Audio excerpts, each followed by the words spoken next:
ہے کسی چیز کو، ان چیزوں میں سے کسی کے ذریعے نہ جانا جا سکے، اسے غیب کہا جاتا ہے، غیب۔ اور آسان لفظوں میں جو پوشیدہ چیز ہوتی ہے اسے غیب کہتے ہیں، جسے ہم اور آپ دیکھ نہ سکتے ہو ایک وقت میں، اسے غیب کہتے ہیں۔ مثلا آپ یہاں بیٹھے باہر کی اور آپ نہیں خبر دے سکتے ہیں، کیوں؟ کیونکہ آپ ان پانچوں چیزوں میں سے کسی کا بھی استعمال کر کے باہر کے بارے نہیں جان سکتے، تو غیب اسے کہا جاتا ہے۔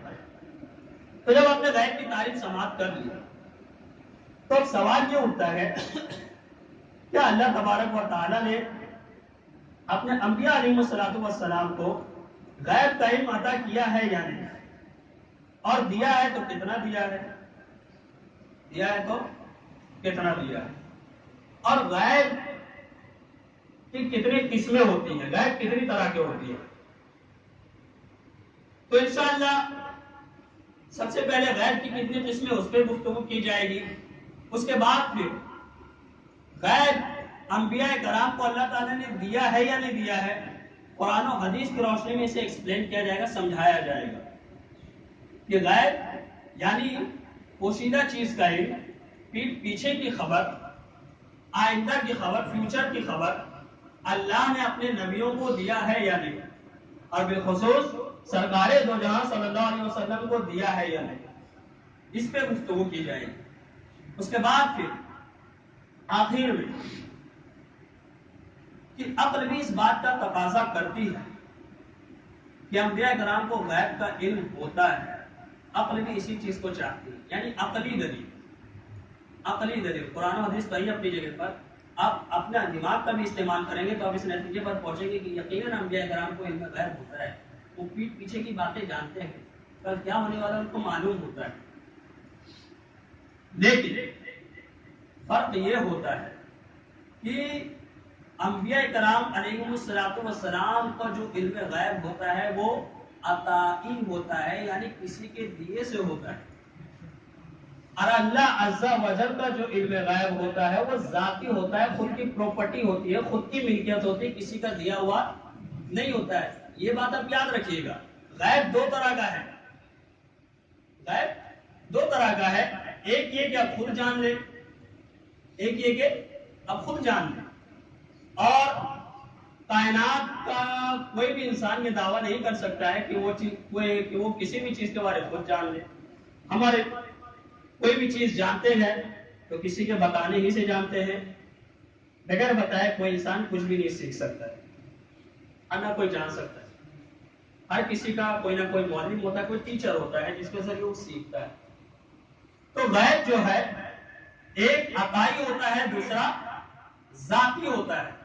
عطائی مطلب کسی نے دیا تو آپ کے پاس ہے، وہ نہ دیتا تو نہیں ہوتا، اور ذاتی مطلب کہ کسی نے دیا نہیں بلکہ آپ کے پاس خود سے ہے، آپ کسی کے محتاج نہیں ہیں۔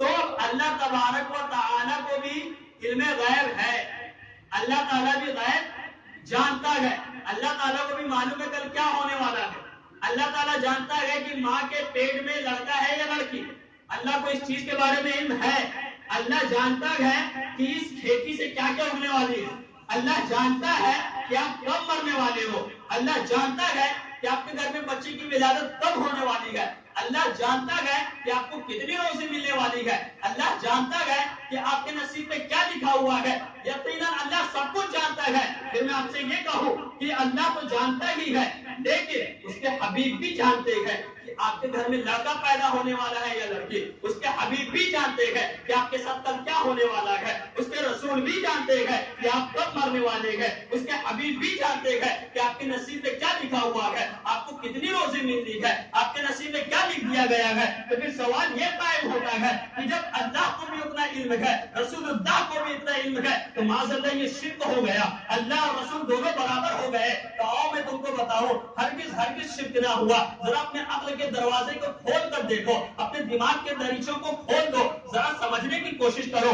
اللہ جو جانتا ہے کہ ماں کے پیٹ میں کیا ہے تو وہ ذاتی طور پر جانتا ہے، اس کو کسی نے بتایا نہیں ہے بلکہ وہ خود سے جانتا ہے۔ اور محمد عربی جو جانتے ہیں کہ ماں کے پیٹ میں لڑکا ہے یا لڑکی، تو وہ اللہ کے بتانے سے جانتے ہیں، خود سے نہیں جانتے ہیں۔ یہی تو فرق ہو گیا کہ اللہ کا علم جو ہے وہ خود سے ہے، اور رسول اللہ کا جو علم ہے وہ اللہ کے عطا کرنے سے ہے۔ تو دونوں شرک کیسے ہو گئے؟ اب مجھے بتاؤ، کیا اللہ کو بھی کوئی علم عطا کر سکتا ہے؟ بولیے نہیں کوئی دے سکتا ہے اللہ کو علم؟ نہیں، بلکہ اللہ کو تو سب کچھ خود کا ہے، ذاتی ہے، پراپرٹی کسی کا دیا ہوا نہیں۔ تو کسی کی کوئی چیز ذاتی ہو اور کسی کو کسی نے کچھ دیا ہو تو کیا دونوں اکول ہیں؟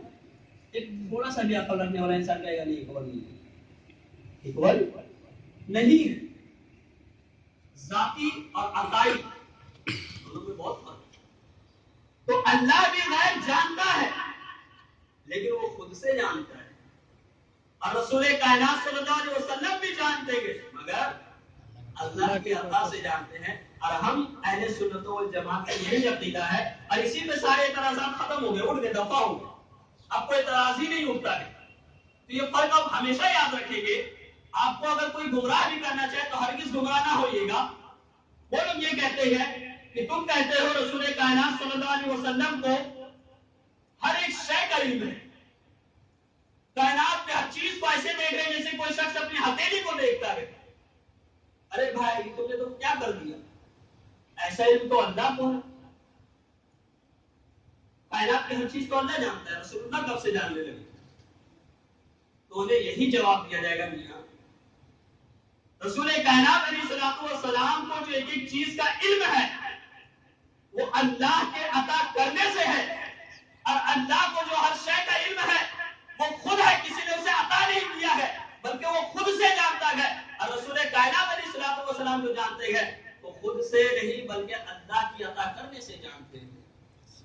اور آپ مجھے بتاؤ، اپنی آیت سنی ہوگی نہیں، ان اللہ علی کل شیء قدیر، اللہ ہر شے پر قادر ہے۔ تو اللہ اگر اپنے نبیوں کو کچھ غیب کی بات بتا دے تو کیا اللہ اس پر قادر نہیں؟ اگر قادر نہیں مانو گے تو معلوم کیا ہوگا؟ خدا کا مجبور ہونا لازم آئے گا۔ ذرا مجھے بتاؤ جو مجبور ہوگا وہ خدا ہو سکتا ہے؟ ہو سکتا ہے؟ بولیے، مجبور خدا ہو سکتا ہے؟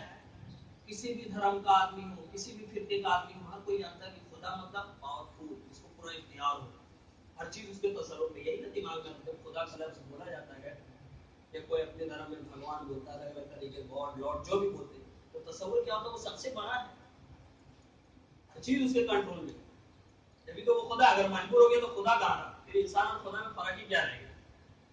تو اللہ ہر شے پر قادر ہے، تو کیا اپنے رسولوں کو غیب دینے پہ قادر نہیں؟ یقیناً قادر ہے۔ خیر، آئیے ہم اور آپ اس چیز کو قرآن و حدیث کی روشنی میں سمجھنے کی کوشش کریں، کیونکہ ہمارا اور آپ کا یہ متفقہ عقیدہ ہے کہ ہم کسی بھی چیز کو قرآن و حدیث سے ہی لیتے ہیں، ریاض سے نہیں۔ رسول کائنات علیہ الصلوۃ والسلام کے دور سے ہی صحابہ کرام کا، تابعین کا، تبع تابعین کا، سلف صالحین کا، ہر کسی کا یہ معمول رہا ہے کہ وہ انہی دونوں چیزوں پر عمل کرتے ہیں اور اسی سے اپنی زندگی کو سنوارتے ہیں، سجاتے ہیں اور اپنی دنیا و آخرت دونوں کو درست کرتے ہیں۔ اور کتاب اللہ سے کیوں کرتے ہیں؟ کیونکہ وہ اللہ کی کتاب ہے، اور ہر کسی کو یہ معلوم ہے کہ اللہ جو چیز بیان کر دینا، اور اللہ جس چیز کے بارے میں جانتا ہے نا، اور اللہ کو جتنا معلوم ہے نا اتنا کسی کو نہیں معلوم ہے۔ تو اللہ جو کچھ بیان کرے گا سچ بیان کرے گا، اللہ کبھی جھوٹ نہیں بول سکتا ہے، برابر نا؟ یہی نا ہمارا اور آپ کا عقیدہ ہے۔ تو قرآن حکیم کو لیا جاتا ہے، کیوں؟